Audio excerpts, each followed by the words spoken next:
What's up guys, C2113 here. In today's video, we're going to be taking a look at Ausranvik's latest new 37 quart fridge freezer. And also, we're going to see how it compares to their older 26 quart unit.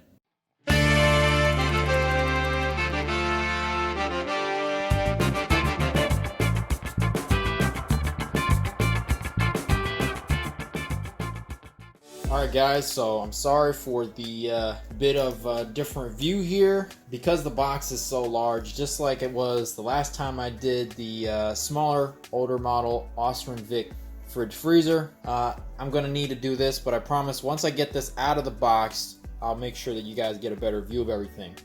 Now I just want to clarify that Ausranvik had contacted me and said that they had seen my previous video and that they wanted to ask me if I was interested in checking out their newer model that was both higher capacity, had a better distribution of space between the fridge and freezer compartment, even in freezer mode, and also innovations with the simplification of the control panel and also a soft closing lid that I guess they said was a little bit of a safety issue before and it could close on your fingers.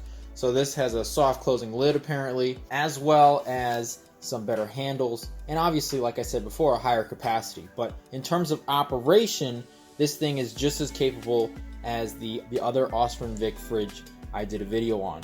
You can click the card above to see that. So this thing is available on Amazon currently for about $300. The price may vary, but as always, the link will be in the description, so feel free to check it out there. But that's enough talking. Let's take a look and see exactly what comes in the box and what changes they made over the older model, in addition to just the size increase.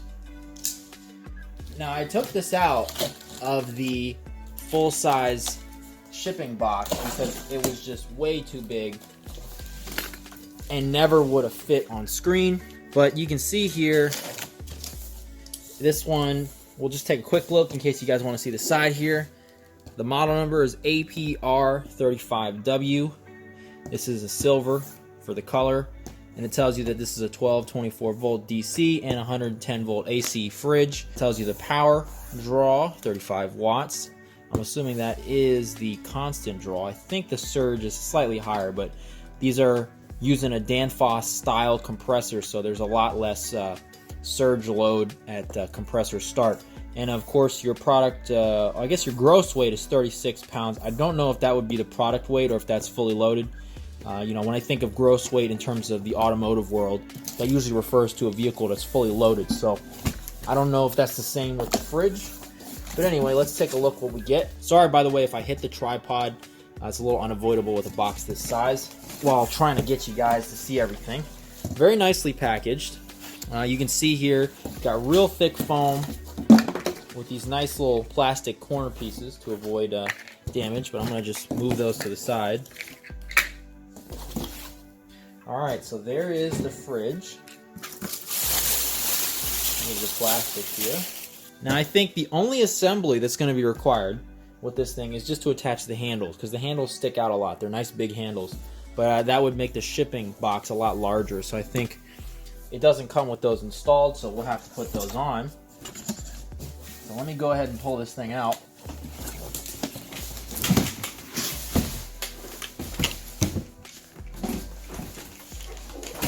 Alright guys, so there's the fridge, and there's not really anything else in the box. I don't know if you guys can see that. That's pretty much all that's in the box. So I think everything else has got to be inside the fridge. Let's go ahead and remove this tape.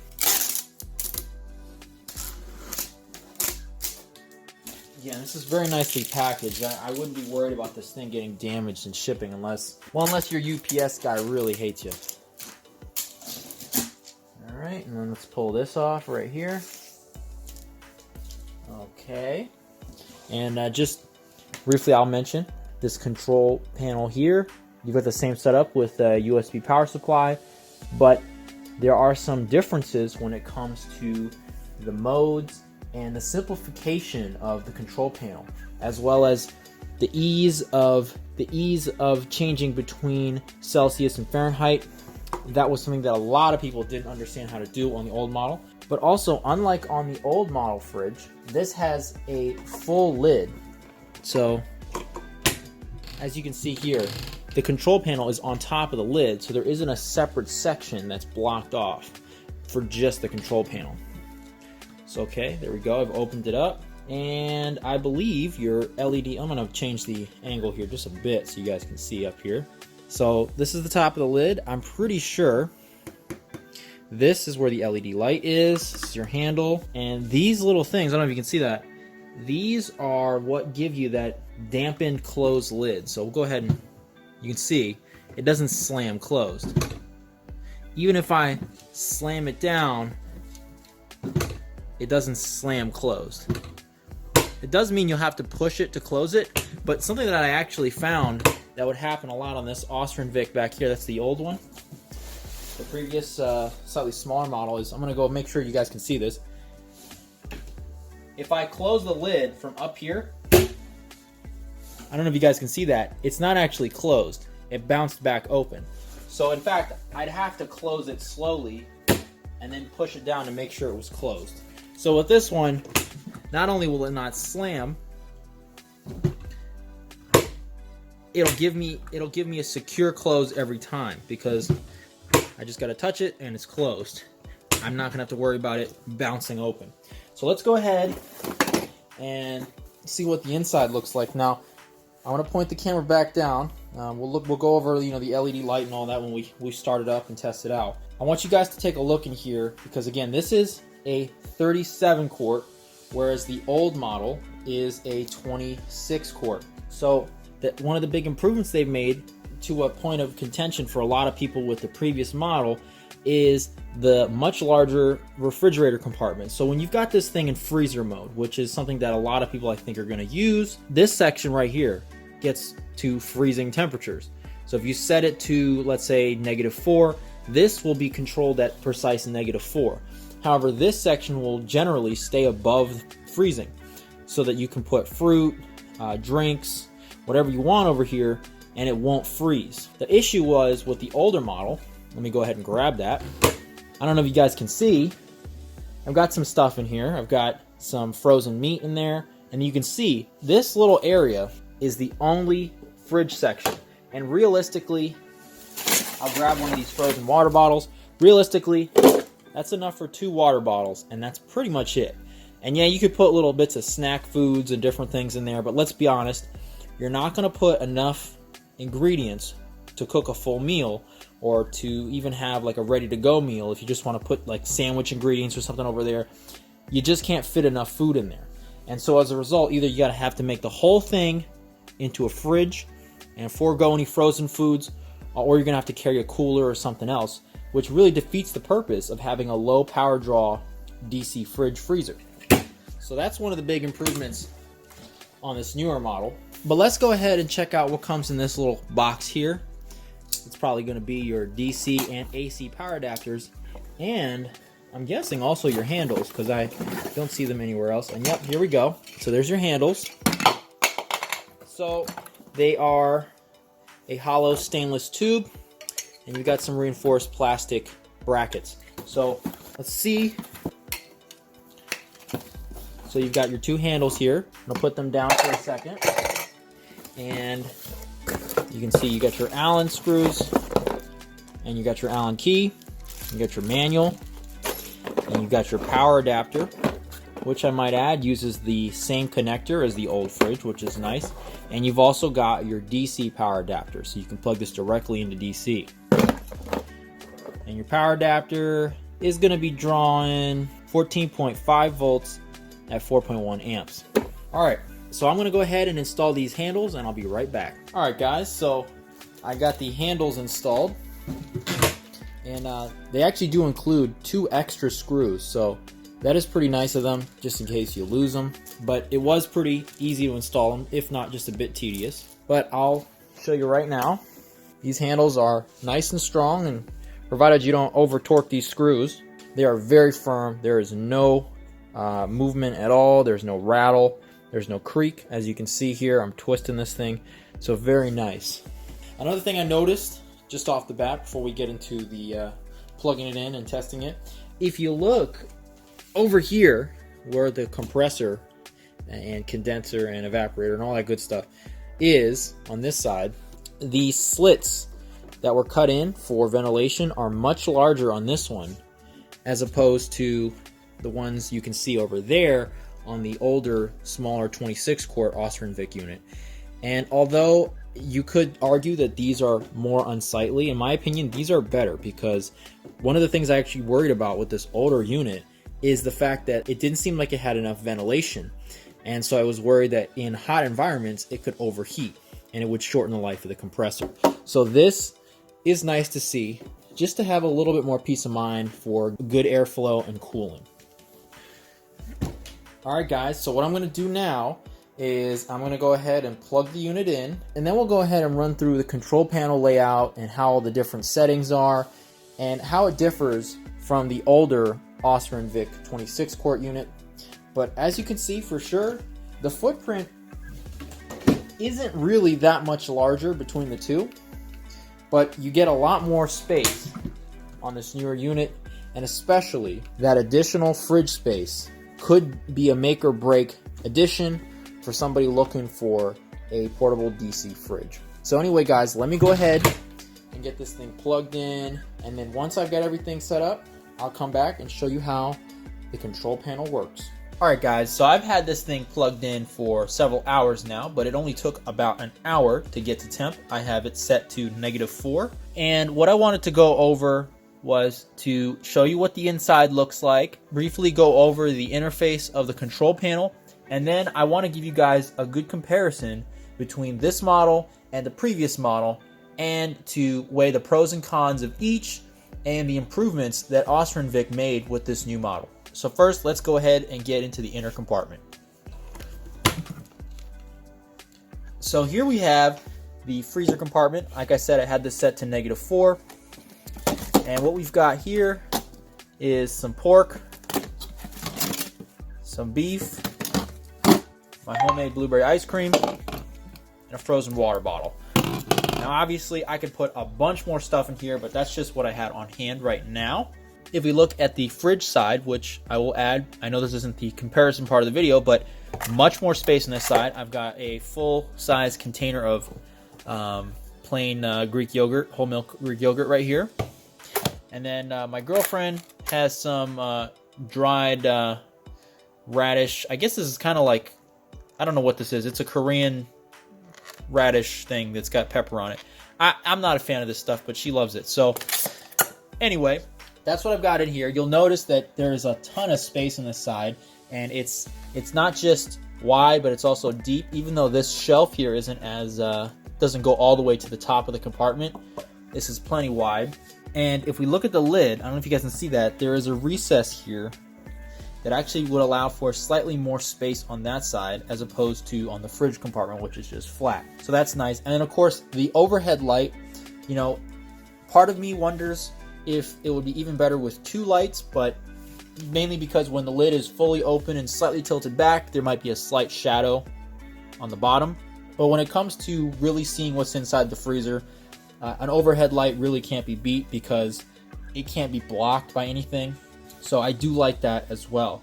And I know I went over this before, but there's also these little spring-loaded dampers on each side of the fridge. I don't know if you guys see that. And those allow for the lid to close slowly without slamming. So you can see, even if I release it, it doesn't slam. And if I release it slowly, you just have to give it a little press to get it completely closed. Just like that. Alright, now let's talk about that control panel. So this is the control panel right here. So obviously you have an on-off switch. You've got your unlock button, which you press and hold, and the system unlocks, and then it'll automatically relock. Your battery protection here, this just allows you to cycle through your battery protection levels, so it'll decide at what levels the system will shut down for low voltage protection. It's got a very nice indicator right here. When you cycle through that, we'll unlock this again. When you cycle through battery protection, you can see there's a low, medium, and high, and those are described in the manual. I will leave on screen now what each level means. Now when you press the settings button, you'll see E1 shows up, and this allows you to actually calibrate the fridge in terms of the internal temperature probe. And that is very, very good because it allows you to precisely and accurately control the temperature within the fridge beyond just the default parameters. Now obviously, if it works great out of the box and you don't have any issues, I haven't run into any issues yet, but let's say you get the fridge set up and it's just always running too warm or too cold. So like, let's say you set it to, you know, a standard fridge temperature of 37 degrees, and every time you put food in there, it's getting frozen and frostbitten. Well, you can precisely and accurately set that to whatever you want, so that therefore it'll accurately maintain that temperature. And likewise, you can also set at what temperature the compressor will come on to maintain a temperature, and at what degree mark that the compressor will shut off to maintain that temperature. Because from the default, from the factory, I believe it's like 4 to 5 degrees over and 4 to 5 degrees under, it'll turn on and shut off the compressor. But if you have different needs, if you're in a very hot environment, or maybe if you're in a very cold environment, your needs might be different. And so all of that can be set here in the settings, which is great. The other nice thing is, as you see here, the Celsius Fahrenheit switch is no longer some sort of convoluted hidden menu option. It's right here. So you can see I'm switching between Celsius and Fahrenheit. Now, to add on to this, I do want to note that you'll notice that there is a negative degree mark here, and this was actually an issue that I encountered with my unit. When the temperature, as read by the sensor, drops below 32 degrees Fahrenheit, a negative symbol will appear next to the value, even though it's not actually in negative Fahrenheit. This is a glitch that derives from the fact that the panel was originally programmed with Celsius in mind, and so as a result, anything under 32 or 0 degrees Celsius reads as negative, even if it's not in Fahrenheit. This is an issue that they're well aware of. I've been in contact with them, and they said that any units that encounter this issue will be sent a new, easy to replace control panel at no charge whatsoever. In addition, they told me that it was super easy to replace.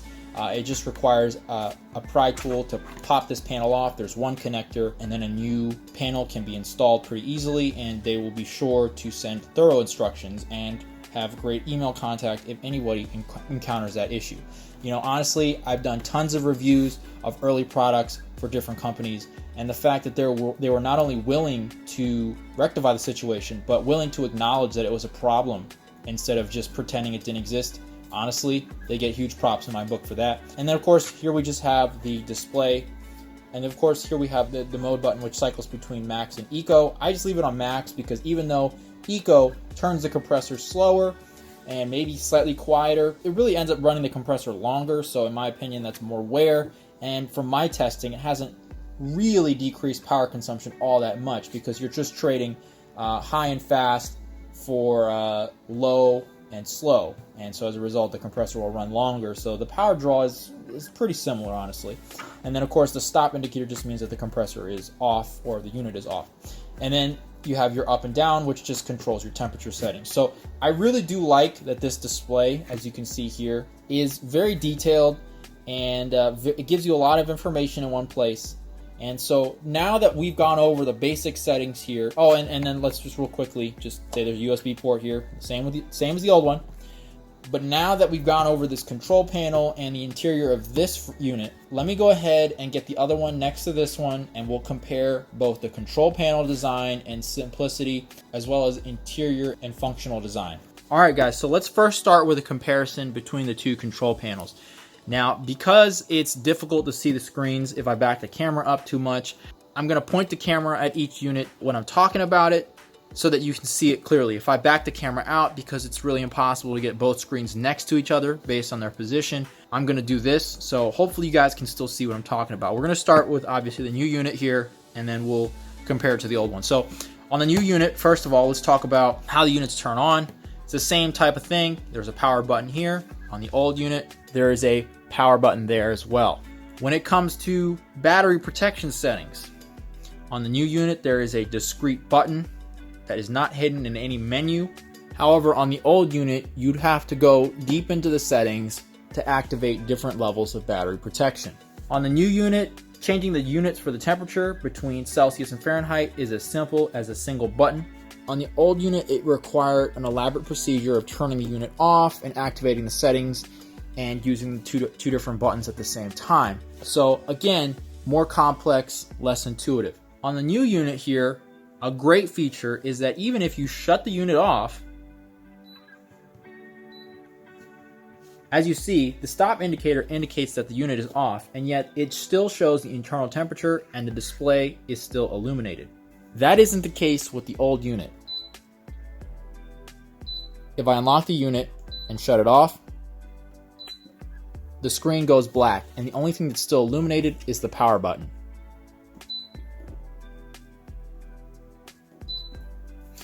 Lastly, the big difference between the two control panels is the ability to change the set points for both calibrating the internal temperature probe and setting when the compressor turns on and shuts off. That can be done through the set button right here. However, there is no such option with the older unit. Okay guys, with that comparison of the two control panels, let's talk about the interior design of each unit. With this new unit, you've got the spring dampers right here, you've got reinforced metal hinges, and you've also got that overhead light, which is great for seeing into even an incredibly packed freezer compartment. In addition, you've got this much larger fridge compartment. You've also got a dedicated true internal air temperature probe, which will read not just the temperature of the walls of the freezer, but the actual air temperature inside. On the old unit, the hinges are made of plastic, there are no dampers, and the light is located at the top of the unit, which can make looking deep inside a little bit of a dark experience. In addition, the fridge compartment is extremely small, though similar in depth. There is also no internal temperature probe that is reading air temperature. Instead, the temperature probe is built into the wall of the unit and reads the wall temperature. So, in conclusion guys, I really am a big fan of this new unit. It's only about $20 more than this older unit right here. This one is currently selling for about $300. This old 26 quart unit is selling for about $279.99, so 280 bucks. Other than the fact that you've got to attach the handles, which maybe some people can find a little difficult, but honestly, it really isn't. It took me, with the included Allen wrench, maybe 20 minutes. If you had an actual driver with bits, it would go a lot faster. And I think there are tons of pros to this unit over the old one. Now, obviously, if you know this little bit of size increase is too much for you, well, then obviously you already know which one you have to get, right? But if this slight increase in dimensions and weight, which again is hardly anything, if that isn't too much for you, then honestly, I would recommend that you get this one over the other one if $20 isn't a deal breaker in price change. Anyway, guys, that's been my look at the 37 quart new model Ausranvik fridge freezer. I think the addition of an actual usable fridge compartment that can be used while the main compartment is used for freezer functionality is absolutely great. I mean, before, the issue really for me, I wanted this unit to be the only mini fridge that I'd have to take with me if I went on any trips. But the problem was, with such a small fridge compartment, but me still needing to keep food frozen as well, meant that I'd end up having to take two different units, one dedicated to freezer purposes and one dedicated to fridge purposes. But with a unit like this, I have the ability to do both with usable capacity. So anyway, guys, that's all I gotta say, and I am very impressed. I think Ausranvik really has stepped it up here.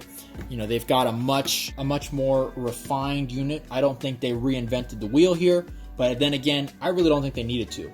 They stepped up a lot of different things with the dampers, with the overhead light, with the enhanced temperature probe, with the stronger hinges, and with the better insulation and slightly higher capacity. I think all those things come together to make this quite an impressive unit. So anyway, if you liked the video, don't forget to give me a like. If you have any questions, comments, or your own experiences with this new unit and you'd like to say something about it, definitely leave that in the comments below. I think all of us would want to hear about it. And if you want to see more, don't forget to get subscribed.